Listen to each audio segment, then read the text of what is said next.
अभी ना रिसेंटली मुझे एक बच्चे ने बोला कि सर कभी ऐसा हो जाए कि दो ऑप्शंस में मुझे कंफ्यूजन हो जाए कि ये भी हो सकता है ये भी हो सकता है, तो मैं क्या करूं कि मैं ऑप्शन वो लिखाऊं पहले वाला और दूसरे वाले का आंसर लिखाऊं। तो भाई साहब जो पेपर जो चेक कर रहा है ना टीचर, वो बाप है तुम्हारा ही भाई साहब, वो 0 ही देगा तुम्हें यहाँ से, -1 तो नहीं दे सकता, उसकी मजबूरी है। पर मतलब ऐसे मत करना। इसी को मानते हुए ना अगर आप मॉक टेस्ट 1-2 बार लिख लो ना भाई साहब, मजा ही आ जाएगा। मतलब उस दिन तो मतलब मजा ही आ जाएगा, लवली टाइप हो जाएगी चीज़ें। क्योंकि मैं कह रहा हूँ कि अगर ये टाइम फ्रेम हमने बना लिया 40 मिनट्स के हिसाब से हमारे पास बच गए, 20 मिनट हमने रिवीजन भी कर ली, भाई साहब कितना मस्त टाइम होगा। पेपर लेंथी कई बार आ जाता है, पेपर ट्रिकी थ्योरेटिकल कई बार आ जाता है, इसीलिए मैंने बोला है कि 20 मिनट का मार्जिनल हमने यहाँ पे रख लिया है। ठीक है जी, बढ़िया एक काम करना कि उसको पैराग्राफ फॉर्म में ना लिख के उसको पॉइंट्स के फॉर्म में लिख के आना, ताकि ना टीचर जो है जल्दी जल्दी जल्दी जल्दी निकल जाए। भाई एक बड़ा सिंपल सा रूल मैं बच्चों को देता हूँ कि the time spent by your teacher on your sheet is directly proportional to number of marks less, यानी कि कितने नंबर कम आएंगे वो इस पर डिपेंड करता है जितना ज्यादा तुम्हारा पे टीचर को चेक करने में टाइम लगा। तो कम। हेलो बच्चों, तो बोर्ड का एग्जाम आ चुका है और बहुत सारे बच्चे छोटी छोटी गलतियां करते हैं अटेम्प्ट करते हुए पेपर को, जहां पे उनके मार्क्स कटते हैं, किसी का आधा कट जाता है, किसी का 1 नंबर कट जाता है और हमें पता ही नहीं होता कि हमारे नंबर क्यों कटे हैं। तो ये एक्चुअली पेपर अटेम्प्ट करना एक आर्ट है और तुम्हारा भाई तुम्हारे लिए लाया है वो टेक्निक जिससे आप आर्टिस्ट बन जाओगे। तो वीडियो को ध्यान से सुनिएगा। सबसे पहले इंश्योर करना है कि आपको पेपर देने वाले दिन, जिस दिन आपका एग्जाम है यानी कि 21 फरवरी को आपका एग्जाम है, उस दिन सेंटर पे आपको टाइम से पहुंचना है। टाइम से मतलब क्या है, आपके यहाँ जो सेंटर आपको आपका जहां भी पढ़ा होगा, दूसरे स्कूल में सेंटर पड़ता है, तो 10 बजे वहां पे एंट्री होनी है और 10 बजे से इवन पहली ही एंट्री हो जाती है। 10 बजे तो शीट आपको मिल जाती है, यानी आपको 9:30 9:40 तक अपने सेंटर के बाहर होना है। लेकिन उससे भी ज्यादा जरूरी है कि आपको अपने यार दोस्तों से नहीं मिलना, अपने बडीज से, अपनी वो गर्ल गैंग से नहीं मिलना है। रीजन क्या है, उस टाइम में कोई ना कोई बच्चा जरूर एक ऐसा सवाल लेता आएगा उड़ता हुआ जो तुम्हें शायद देखा हुआ हो सकता ना देखा हो, और जब वो नहीं देखा हुआ सवाल आता है ना, तो फिर हमें ऐसा होता है कि नहीं नहीं यार ये क्वेश्चन तो हमारा रह गया, और सामने वाला कहता है कि भाई ये तो पक्का आएगा, ये तो पक्का आएगा। तो बिना बात एंग्जाइटी हो जाती है, बिना बात परेशानी हो जाती है। अब देखा जाएगा ना अंदर जाके क्या पेपर आएगा, 10 मिनट में क्या ही तो कर लोगे। इसलिए सेंटर पे पहले पहुंचो, लेकिन किसी भी यार दोस्त से नहीं मिलना। दूसरी चीज, जब आप एंटर कर रहे हो, तो जब सेंटर पे पहुंच गए हो तो 10 बजे से 10:15 तक आपको अपनी जो शीट है वो दे दी जाती है और आपको उस पर OMR भरने के लिए दी जाती है। तो पेशेंटली भरना उसको, बिकॉज मैंने बहुत सारे बच्चों का एक्सपीरियंस सुना है कि सर वो OMR भरते हुए अपने नाम के नीचे वो गोला जो सर्कल था वो गलत भर दिया, फिर फ्लूइड ला रहे हैं, फिर उसे रब कर रहे हैं, तो बहुत मुश्किलें होती है। इसलिए टाइमली सारी चीजें करना बहुत जरूरी है। और दूसरी चीज, जब आप 10:15 पे अपना पेपर ले लोगे और पढ़ना शुरू करोगे, तो वो जो आपका जो रीडिंग टाइम जो मिलता है आपको 10:15 से 10:30 का, उसको कैसे इस्तेमाल करना, यहां से बात शुरू करते हैं। तो रीडिंग टाइम को आपको एक प्रो की तरह एक्चुअली यूटिलाइज करना है। कैसे बच्चों, कि सबसे पहले तो आप अपने पेपर को एक बार फटाफट फटाफट देख लो। देखो 33 क्वेश्चन आने वाले हैं, उसमें भी क्वेश्चन में सब केसेस आएंगे, तो ऐसा नहीं कर सकते कि पूरा पेपर एकदम रीड करो, बस गो थ्रू इट, पन्ने पलट लो कि हाँ हाँ हाँ हाँ हाँ छाप दे दी, ठीक है ठीक है सही है ठीक है, मतलब अब वो आता है नहीं आता वो बाद में देखेंगे। लेकिन मुझे लगता है मेरे तजुर्बे के अनुसार कि वो जो रीडिंग टाइम है उसमें सबसे बेस्ट होता है अपने MCQ को डिटेल में पढ़ना, अच्छे से पढ़ना। और असर्शन रीजन छोड़ सकते हैं, बिकॉज असर्शन रीजन में टाइम ज्यादा लगता है। तो केस बेस्ड स्टडी के और MCQ के यानी सेक्शन ए के क्वेश्चन मैक्सिमम जो है ढंग से पढ़ लेना, बिकॉज वो सबसे बढ़िया टाइम यूटिलाइजेशन होगा। वरना ना एंग्जाइटी में रहता है कि हाँ यार पेपर आता है, पेपर नहीं आता, 4 क्वेश्चन ऐसे देख ले जो नहीं आते, तो घबराहट होती है। तो जाओ ही मत ना यार, MCQ पे फोकस करो और उन स्टार्टिंग के 15 मिनट में पेंसिल की हेल्प से डॉट डॉट डॉट बना देना। कहां डॉट बना देना, जो मान लो 16 क्वेश्चन हमारे आने हैं जिसमें से 12 MCQ हैं, इन 12 MCQ में से मान लो 4 MCQ तुम्हें पता कि आज यही आंसर है, तो उस पर टिक कर दो, एक छोटा सा गोला टिप मार्क कर दो जो तुम्हें दिखाई दे, एग्जामिनर को जो इन्विजिलेटर है उसको दिखाई ना दे, क्योंकि उस पर टिक करना अलाउड नहीं होता फालतू में। दूसरा, जो आप अपना पेपर एनालाइज कर रहे हो, जो आप क्वेश्चन पेपर पढ़ रहे हो, तो उनमें ना कई बार ऑप्शंस दे रखे होते हैं कि भाई फलाने क्वेश्चन में ये ऑप्शन है, इनमें से और में से एक करना है।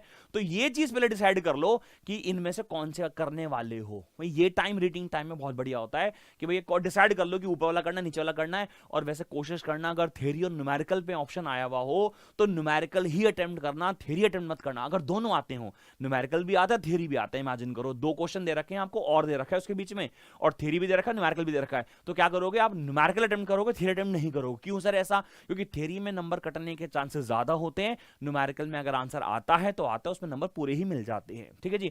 एक चीज और जो बहुत ज्यादा जरूरी है बेटा, पूरे क्वेश्चन पेपर को जब एनालाइज कर रहे होंगे तो आपको ना 3 प्रकार के नोटेशन बनानी है। पहला ये स्टार, दूसरा ये टिक, और तीसरा ये क्वेश्चन मार्क। ये क्या है सर स्ट्रेटेजी?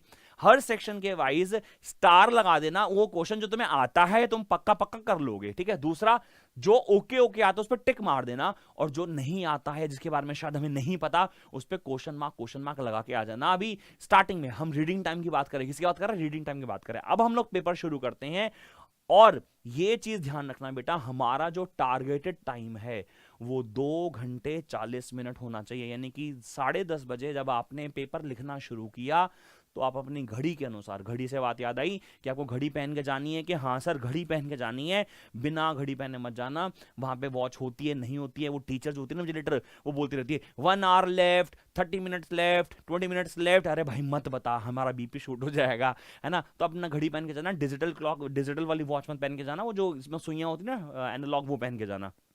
ठीक है ना।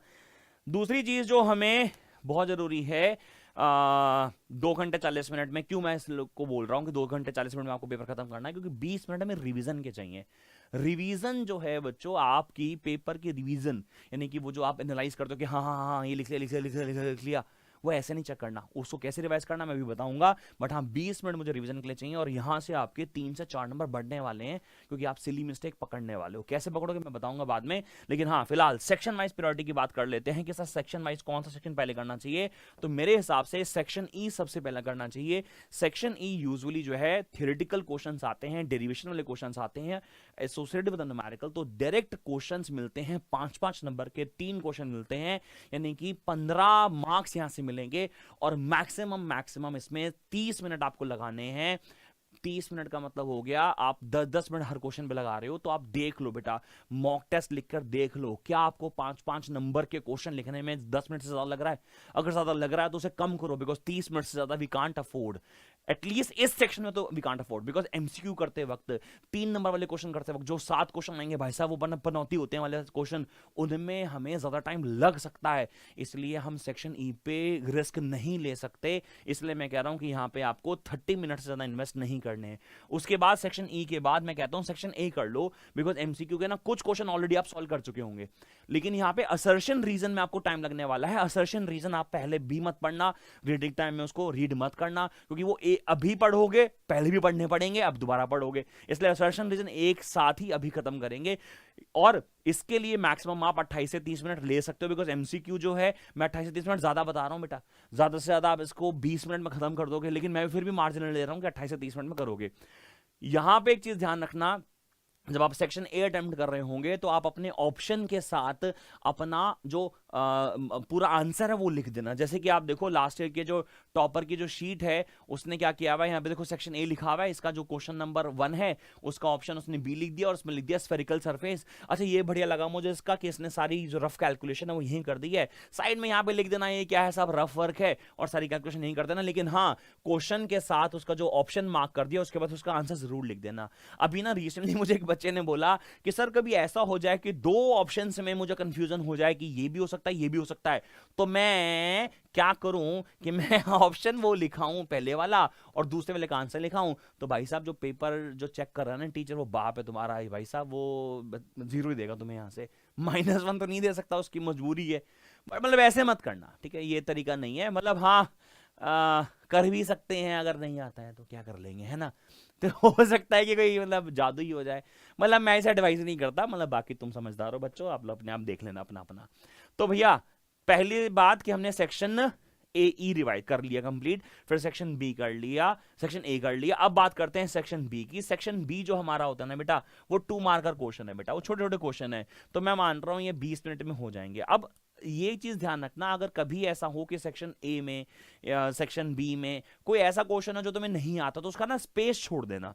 मतलब भाई 2 नंबर का क्वेश्चन है, तुम्हें पता है कि 5-7 लाइनों में खत्म ही हो जाएगा या 2-3 लाइनों में खत्म हो जाएगा, तो उसके हिसाब से उसका स्पेस छोड़ देना और फिर उसके बाद आगे चले जाना, ऑर्डर मत बिगाड़ना। खैर इसमें कितना टाइम लगता है सर? 20 मिनट लगता है।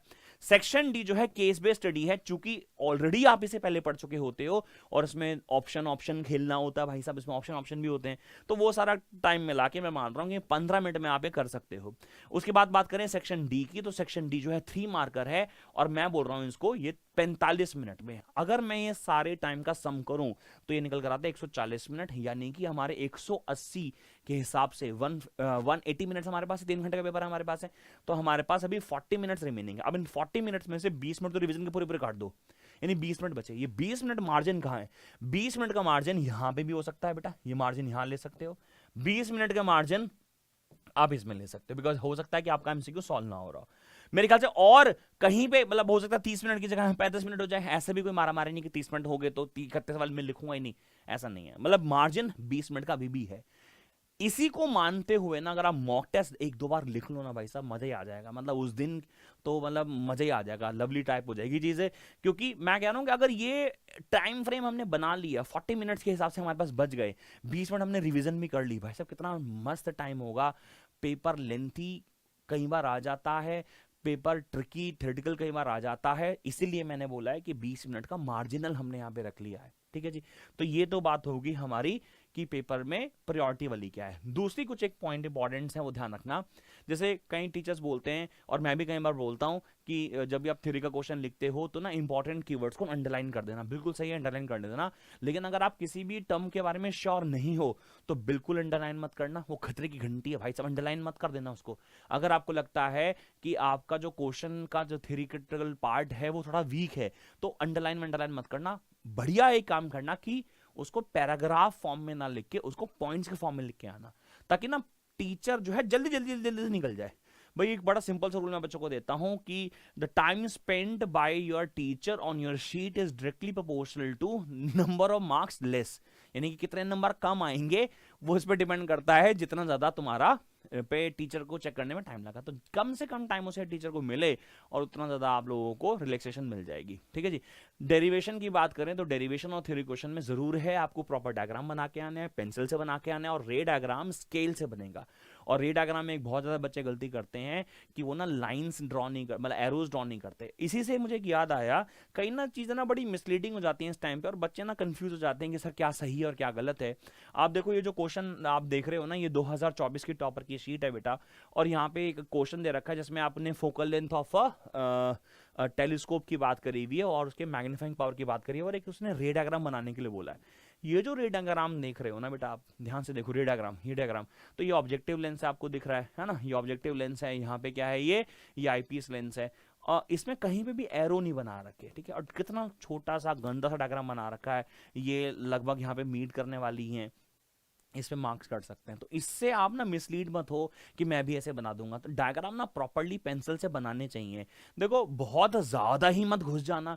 एक बच्चा मुझे मिला लास्ट ईयर के, सर एमसीजी आया था और इतना बढ़िया डायग्राम बना के आया हूं कि मैंने उसका 3D व्यू बना दिया, उसकी शेडो भी बना दी। मैं यार इतना आर्टिस्ट थोड़ी ना बनना था भाई, मतलब आर्टिस्ट बोला है मैंने, लेकिन ऐसा ना ना तो कलाकारी बन जाएगा। मतलब इतना भी बहुत ज्यादा भयंकर ना बना दियो और ऐसा भी गंदा मत बना दियो। मतलब ये टॉपर की शीट है भाई। और राइटिंग देखो, राइटिंग कुछ खास अच्छी नहीं है, राइटिंग से कोई फर्क भी नहीं पड़ता और ना ही राइटिंग इंप्रूव करनी होती। इस टाइम पे अगर आपकी राइटिंग गंदी है तो होने दो। क्या अवॉइड करना है? सब कटिंग नहीं होनी चाहिए। इस टाइम पे आप बहुत सुंदर सुंदर सुंदर लिख रहे हो भाई साहब, पेपर ही छूट जाएगा। तो इस टाइम पे राइटिंग वाइटिंग से कोई फर्क नहीं पड़ता। अगर आपकी राइटिंग गंदी है होने दो, बस कटिंग नहीं करना, गंदा गंदा मत करना। भला ऐसे कर दिया कि ये मान लीजिए कई बार हो जाता है ना, गलती हो जाती है बच्चे को कि भाई ये गलत हो गई, गलत हो गई, गलत। अरे भाई ऐसे लाइन मार दे, बस खत्म करना यार। तो ये जो गंदगी है ना पेपर में, इसको बचाना होता है, यही स्किल है। और उसके लिए मैं हमेशा बोलता हूं बच्चों को कि भाई साहब ये वाले पेन यूज नहीं करने होते। ये कौन सा पेन है सर? वो जेल पेन है। ये नहीं, वो भाई साहब बॉल पेन नहीं आता, वो व्हाइट से रंग का होता है, नीले से ढक्कन का, रेनॉल्ड्स का। वो भाई साहब वो पेपर में करने के लिए बहुत ही बढ़िया है। और साथ साथ अंडरलाइन करना तो अंडरलाइन करते जाएंगे। खैर वापस चलते हैं बेटा, हम बात कर रहे थे कि हमारी डेरिवेशन करते वक्त प्रॉपर डायग्राम होने चाहिए, ठीक है जी। उसके बाद अगर आप कोई भी डेरिवेशन कर रहे हो और उसके अंदर कोई फिजिकल क्वांटिटीज इन्वॉल्व है, कोई रेडियस है, करंट है, मैग्नेटिक फील्ड के सिंबल्स हैं, एक्सेलरेशन के सिंबल्स हैं, वेलोसिटी के सिंबल्स हैं, उनको फिजिकल क्वांटिटीज को एक्सप्लेन कर दो कि भाई ये हमारी पैरामीटर्स है। कई बार बच्चा डेरिवेशन पूरा कर देता है, डायग्राम बिना कर देता है, एक्सप्लेनेशन कुछ देता नहीं है, 3 नंबर का डेरिवेशन में से फिर उसको 1 नंबर मिलता है, 1.5 नंबर मिलता है, बच्चा कहता है मेरे को तो नंबर कम मिले हैं। भाई साहब इसलिए तो मिले हैं बिकॉज आप प्रेजेंटेशन करके नहीं आए हो ठीक से। इसलिए जो भी फिजिकल क्वांटिटी आए उसको एक्सप्लेन करना है, ठीक है। दूसरा, कोई भी रूल अगर आप लिख रहे हो तो पूरा नाम उसको लिखना है। जैसे फ्लेमिंग्स लेफ्ट हैंड रूल इस्तेमाल किया, फ्लेमिंग्स राइट हैंड रूल इस्तेमाल किया, लेंज लॉ इस्तेमाल किया, कोई भी रूल लिखा, कोई भी रूल इस्तेमाल किया तो उसको स्टेट करना बहुत जरूरी है। ऐसा समझ लो बेटा, टीचर जो पेपर चेक कर रहा है वो ये मानता है कि तुम मुझे बताओ, तुम सोचते हो उसे तो आता ही होगा, मतलब ये तो अंडरस्टूड ही है। अंडरस्टूड कुछ नहीं होता बेटा, there is nothing called understood, कुछ नहीं होता। आपको सब चीजें बतानी होती है। बच्चा बोलता है अरे सर ये तो अंडरस्टूड है ना, सर ये तो पता होगा। अरे कुछ नहीं पता होता भाई, सब तेरे को बताना ही होता वहां पे, ठीक है।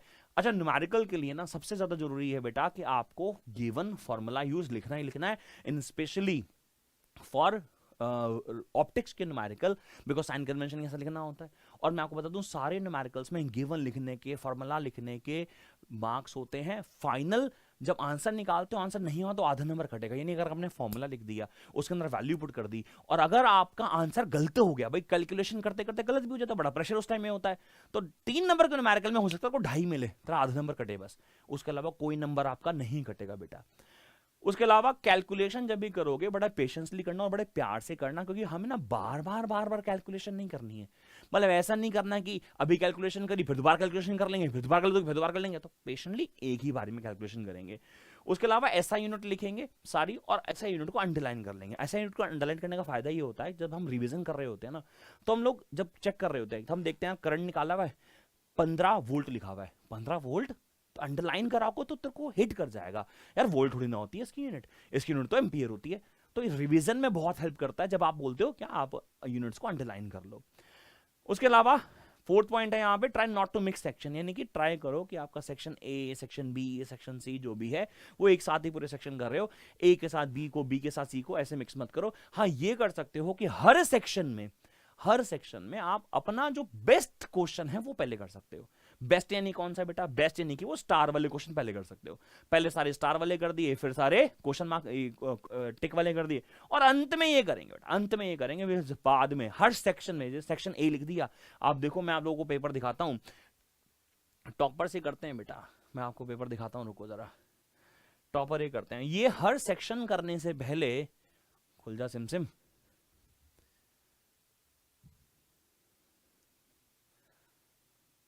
हाँ ये रहा जी, देखो ना ये एक 2022 के टॉपर की शायद आंसर की होगी, आंसर शीट होगी ये ना, देखो लिखा हुआ है इसने, देखो सेक्शन ए के सारे क्वेश्चन कर दिए। फिर उसके बाद जब दूसरा सेक्शन शुरू होगा तो वो सेक्शन मार्क कर देगा, सेक्शन बी के क्वेश्चन मार्क कर दिए। ये कर सकते हो। मैं आप लोगों को बोल रहा हूँ सेक्शन मिक्स मत करो, लेकिन हाँ ये बात ध्यान रखना कि आपका जो भी आंसर आपको सबसे अच्छा आता हो, आपको पहले वही करना है, ताकि आपके टीचर को जब पेपर चेक करने को मिले तो सही सही सही सही सही सही सही सही सही, और फिर जो गंदा गलत घटिया आंसर है वो बाद में करे। तो एक बार उसका फ्लो बन जाए ना टीचर का, तो आपको मार्क्स देने लगेगा वो। इसलिए कोशिश करनी है कि आपको सबसे पहले वही क्वेश्चन करने हैं जो आपको बेस्ट आते हैं, आपके बेस्ट आंसर्स हैं, वो मतलब स्टार वाले क्वेश्चन है। हाँ जी। उसके बाद सेक्शन ए में हमने बता दिया कि एमसीक्यू के साथ उसका आंसर लिखना है, और मैंने बोला है आप लोगों को कि डायग्राम ऑफ फ्लो चार्ट और स्पेसिफिक कंटेंट जो भी है वो आप लोग पैराग्राफ के फॉर्म में ना लिखे, पॉइंट्स फॉर्म में लिखे। फ्लो चार्ट बनाना, डायग्राम बनाना, हर क्वेश्चन में कोशिश करो कुछ ना कुछ डायग्राम बनाया हो जिसमें रिक्वायर्ड हो, ऑफ कोर्स है ना, जिसमें बनता हो। और जितना अच्छा पेपर प्रेजेंटेशन होता है बेटा आपके नंबर उतने बढ़ते हैं, ये बात सच है। अगले कुछ और पॉइंट्स पे आ जाते हैं जो बहुत इंपॉर्टेंट है मेरे लिए, कि भैया आपको हर क्वेश्चन के बाद 2 लाइनें छोड़नी है। पता नहीं आपने नोटिस किया नहीं किया, पीछे जो बच्चों ने पेपर किया हुआ था टॉपर्स ने, हर क्वेश्चन के बाद लाइनें छोड़ी हुई हैं। ऐसा करना क्यों है? पहला तो उससे प्रेजेंटेशन इंप्रूव हो जाती है, पेपर सुंदर लगता है देखने में।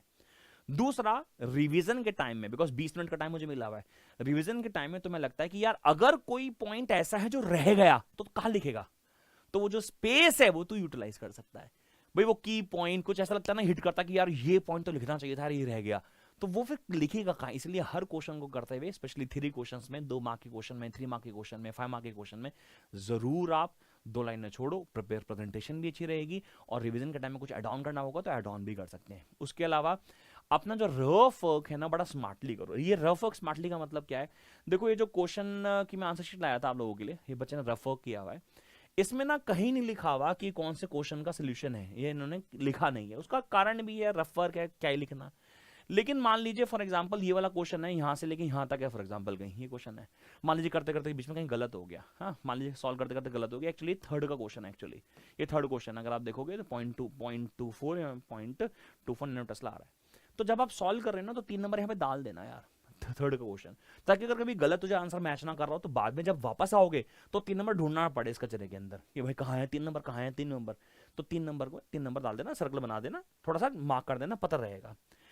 उसके अलावा जो भी आज के टाइम में बच्चा को न्यूमेरिकल करना चाहता है, कि हम कहते हैं कि सर न्यूमेरिकल करने कहाँ से करें, कि सर थ्योरी हो गई है, न्यूमेरिकल करने कहाँ से करें, कहाँ से आ सकते हैं, तो 3 ही जगह से न्यूमेरिकल आ सकते हैं। पहला एनसीईआरटी से, दूसरा पीवाईक्यू से, और तीसरा हमारे जो मोस्ट एक्सपेक्टेड क्वेश्चंस हैं। यह कहाँ पढ़े हैं सर? ये इंस्टाग्राम पे हमारे पढ़े हुए हैं।